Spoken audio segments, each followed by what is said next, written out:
Hello दोस्तों, welcome to Ekana classes. आज हम आप लोगों को निर्वाचन आयोग इलेक्शन कमीशन के बारे में बताएंगे। यहाँ से आपके हर एग्ज़ाम में, चाहे वो बैंक का एग्ज़ाम हो, रेलवे का एग्ज़ाम हो, यूपी पुलिस का एग्ज़ाम हो, या यूपीएसआई का एग्ज़ाम हो, एसएससी का एग्ज़ाम हो, हर एग्ज़ाम में आपको निर्वाचन आयोग से 1 से 2 क्वेश्चन हमेशा पूछे जाते हैं। तो हम इसे हम देखते हैं, इसको विस्तार से हम बताएंगे आपको, और इसे कुछ क्वेश्चन भी हम कराएंगे जो आपके एग्जामों में पूछे गए हैं। उसी आधार पर क्वेश्चन भी हम कराएंगे आपको। तो चलिए देखते हैं निर्वाचन आयोग। निर्वाचन आयोग का गठन। निर्वाचन आयोग के बारे में संविधान के भाग 15 के अनुच्छेद 324 से 329 में दिया गया है। संविधान के भाग 15 में, भाग 15 ये याद रखिएगा, जो इम्पोर्टेंट है वो हम आपको बताते चलेंगे। संविधान के भाग 15 में अनुच्छेद 324 से 329 में दिया गया है। देखिए, भारत में यह आवश्यकता, यानी निर्वाचन आयोग की आवश्यकता क्यों पड़ा भारत में? तो ये भारत में पारदर्शी और निष्पक्ष शासन के लिए निर्वाचन आयोग की आवश्यकता पड़ी।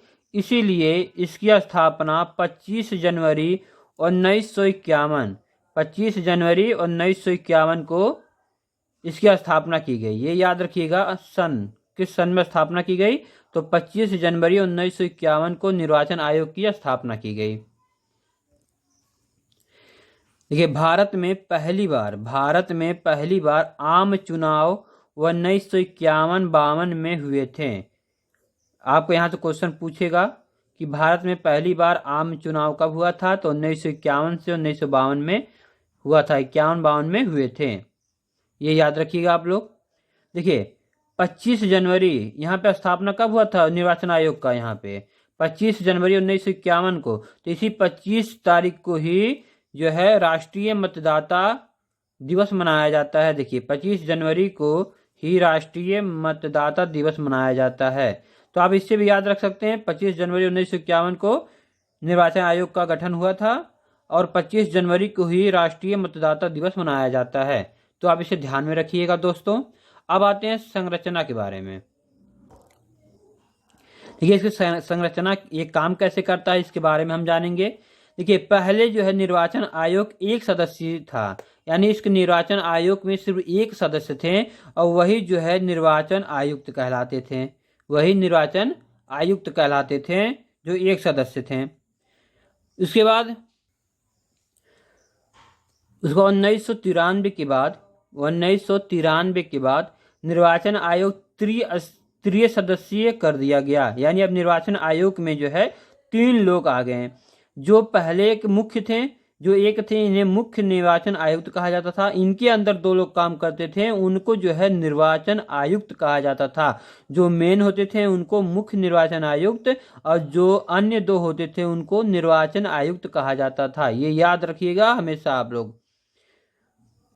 अब हम आगे बढ़ते हैं। देखिए, मुख्य निर्वाचन आयुक्त की नियुक्ति जो है राष्ट्रपति करता है। जो मुख्य निर्वाचन आयुक्त होते हैं उनकी जो नियुक्ति है वो राष्ट्रपति करता है। मुख्य निर्वाचन आयुक्त का जो कार्यकाल है वह 6 वर्ष है या 65 वर्ष है, जो पहले पूरा हो जाएगा। यदि 6 वर्ष के पहले ही वो 65 वर्ष के हो जाते हैं तो रिटायर हो जाएंगे। यदि 65 वर्ष पूरा नहीं होता है तो उनका 6 वर्ष जो है कार्यकाल कर सकते हैं। ठीक। अब आता है इलेक्शन कमिश्नर की सैलरी। इनकी जो तनख्वाह होती है वो कितना होता है? वो सुप्रीम कोर्ट के न्यायाधीश के बराबर होता है, 90,000। ये बहुत पहले का है, अब ये 2.5 लाख रुपए हो गया है।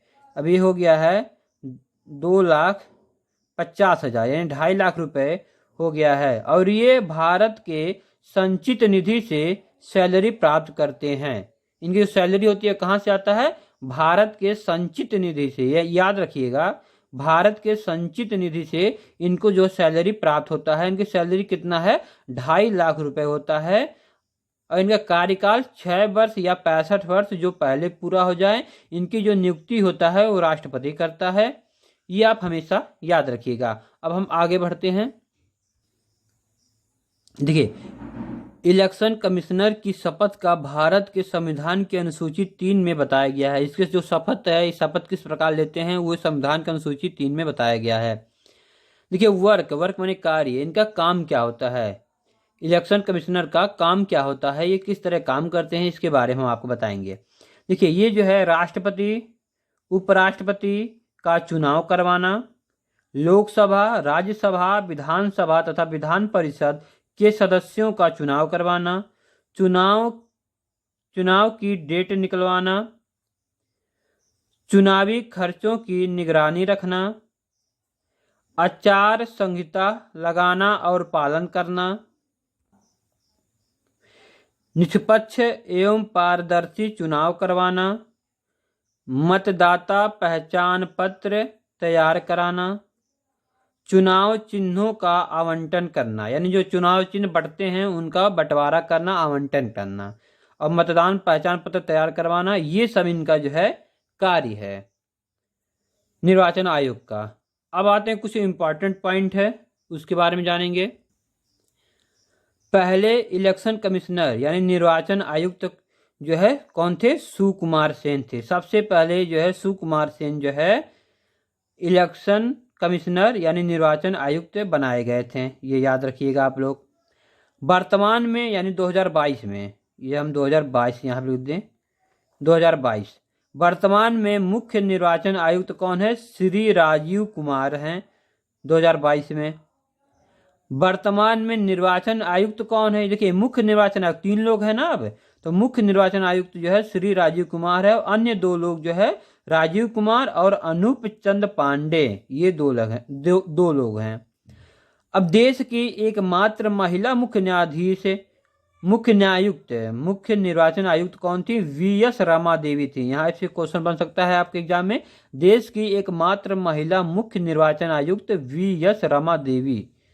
अब यहाँ पे कुछ वेरी वेरी इंपॉर्टेंट पॉइंट है, इसे हम देखते हैं। पहले मतदान करने की आयु 21 वर्ष थी। पहले मतदान करने की जो आयु थी वो कितनी थी, 21 वर्ष थी।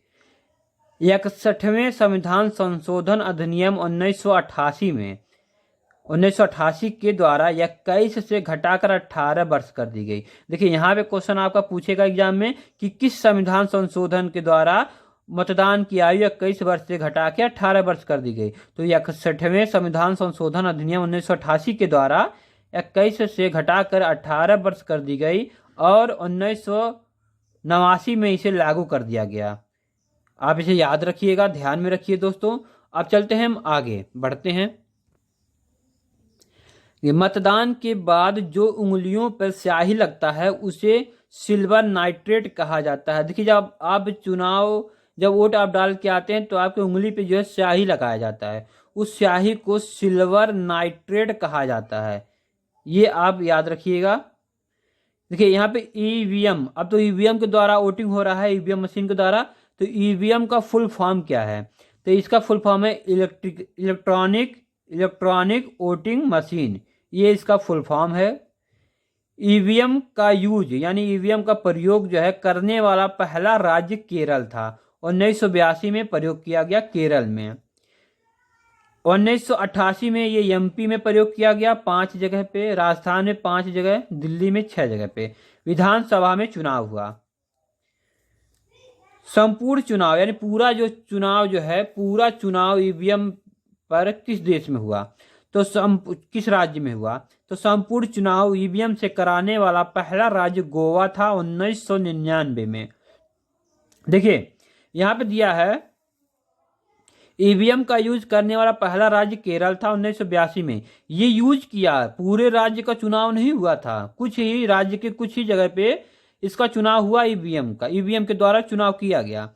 ये पूरा राज्य केरल में नहीं हो पाया था, लेकिन संपूर्ण जो राज्य था उसमें चुनाव हुआ, वो था गोवा। गोवा एक छोटा राज्य है, तो इसमें ईवीएम का चुनाव सबसे पहले संपूर्ण राज्य में इसी में कराया गया, जो 1999 में हुआ। ये आप याद रखिए। क्वेश्चन आपका यहाँ से ऐसे बनेगा कि संपूर्ण चुनाव ईवीएम से कराने वाला पहला राज्य कौन सा था, तो गोवा था। यदि पूछेगा कि ईवीएम का यूज करने वाला पहला राज्य कौन था, तो केरल था 1988 में, ये 1999 में। आपका जो निर्वाचन आयोग है ये यहाँ पे समाप्त होता है। आपके जो एग्जाम में क्वेश्चन पूछे जाएंगे यहीं से पूछे जाएंगे। अब हम इस पे आधारित क्वेश्चन देखते हैं। ये टेस्ट है, ये इसी पे आधारित कुछ क्वेश्चन है, हम उसे अब देखेंगे। देखिए यहाँ पे क्वेश्चन नंबर पहला है, भारतीय संविधान के किस अनुच्छेद में निर्वाचन आयोग का वर्णन है? तो हमने आपको पहले स्टार्टिंग में ही बताया है निर्वाचन आयोग किस अनुच्छेद में है, 324 से 329 तक, यानी 324 वाला ऑप्शन आपका सी जो है करेक्ट होगा। क्वेश्चन नंबर दूसरा, भारत में निर्वाचन सूची तैयार करने की जिम्मेदारी किसकी है? निर्वाचन की जिम्मेदारी किसकी होती है? तो निर्वाचन की जिम्मेदारी निर्वाचन आयोग की होती है, यानी ऑप्शन नंबर बी जो है करेक्ट होगा। निर्वाचन आयोग जो है चुनाव करवाना, निर्वाचन पत्र तैयार करवाना, निर्वाचन चिन्ह आवंटन करवाना, ये सब किसका जो है जिम्मेदारी है? तो निर्वाचन आयोग की ये जिम्मेदारी है। ऑप्शन नंबर बी जो है करेक्ट होगा। अब अगले क्वेश्चन पे चलते हैं। ये क्वेश्चन नंबर 3 दिया है, भारत के मुख्य निर्वाचन आयुक्त की नियुक्ति कौन करता है? तो हमने आपको बता दिया है कि भारत के मुख्य निर्वाचन आयोग की नियुक्ति कौन करता है। तो भारत के मुख्य निर्वाचन आयोग की नियुक्ति जो है राष्ट्रपति करता है। ऑप्शन नंबर सी जो है करेक्ट होगा आपका। अब क्वेश्चन नंबर 4 पे आते हैं, भारत में प्रथम आम चुनाव किस वर्ष किए गए थे? बताइए दोस्तों, आम चुनाव प्रथम कब हुआ था? तो भारत में प्रथम आम चुनाव 1951 से 1952 के बीच में हुआ था। ऑप्शन नंबर सी जो है आपका करेक्ट होगा। अब क्वेश्चन नंबर 5 पे चलते हैं। देखिए क्वेश्चन नंबर 5 दिया है, भारत के प्रथम मुख्य आयुक्त कौन थे? तो भारत के प्रथम चुनाव आयुक्त थे, यहाँ पे चुनाव आयुक्त है। भारत के प्रथम चुनाव आयुक्त कौन थे? तो भारत के प्रथम चुनाव आयुक्त जो है सुकुमार सेन थे। ऑप्शन नंबर सी जो है करेक्ट होगा। क्वेश्चन नंबर 6, मत देने का अधिकार किस आयु पर मिलता है? तो मत देने का अधिकार पहले जो है 21 वर्ष था, लेकिन बाद में जो है 61वें संविधान संशोधन में जो है ये घट के जो है 18 वर्ष हो गया। तो आपका ऑप्शन नंबर डी जो है करेक्ट होगा। यदि यहाँ पे क्वेश्चन ये पूछ लेता कि पहले मतदान देने का अधिकार किस आयु पर था, तो 21 वर्ष होता, लेकिन अब कह रहा है कि मत देने का अधिकार किस आयु पर मिलता है, तो ये आपका 18 वर्ष होगा। क्वेश्चन आप ध्यान से पढ़िएगा, आपको क्वेश्चन एग्जाम में घुमा के पूछ सकता है, तो आप क्वेश्चन को ध्यान से पढ़ के ही आंसर पे ट्रिक लगाइएगा। अब क्वेश्चन नंबर 7 पे चलते हैं।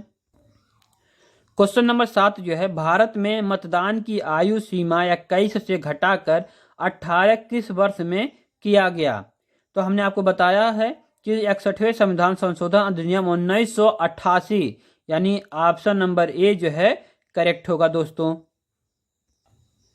तो ये ऐसे क्वेश्चन थे जो आपके निर्वाचन आयोग से आपके एग्जाम में पूछे गए थे। ये क्वेश्चन बार बार आपके एग्जाम में पूछे जाते हैं, तो आप इसे ध्यान से पढ़ के जाइएगा ताकि आपको याद रहे। और वीडियो को सब्सक्राइब कर दीजिए, लाइक कीजिए, कमेंट करके बताइए आपको ये वीडियो कैसा लगा।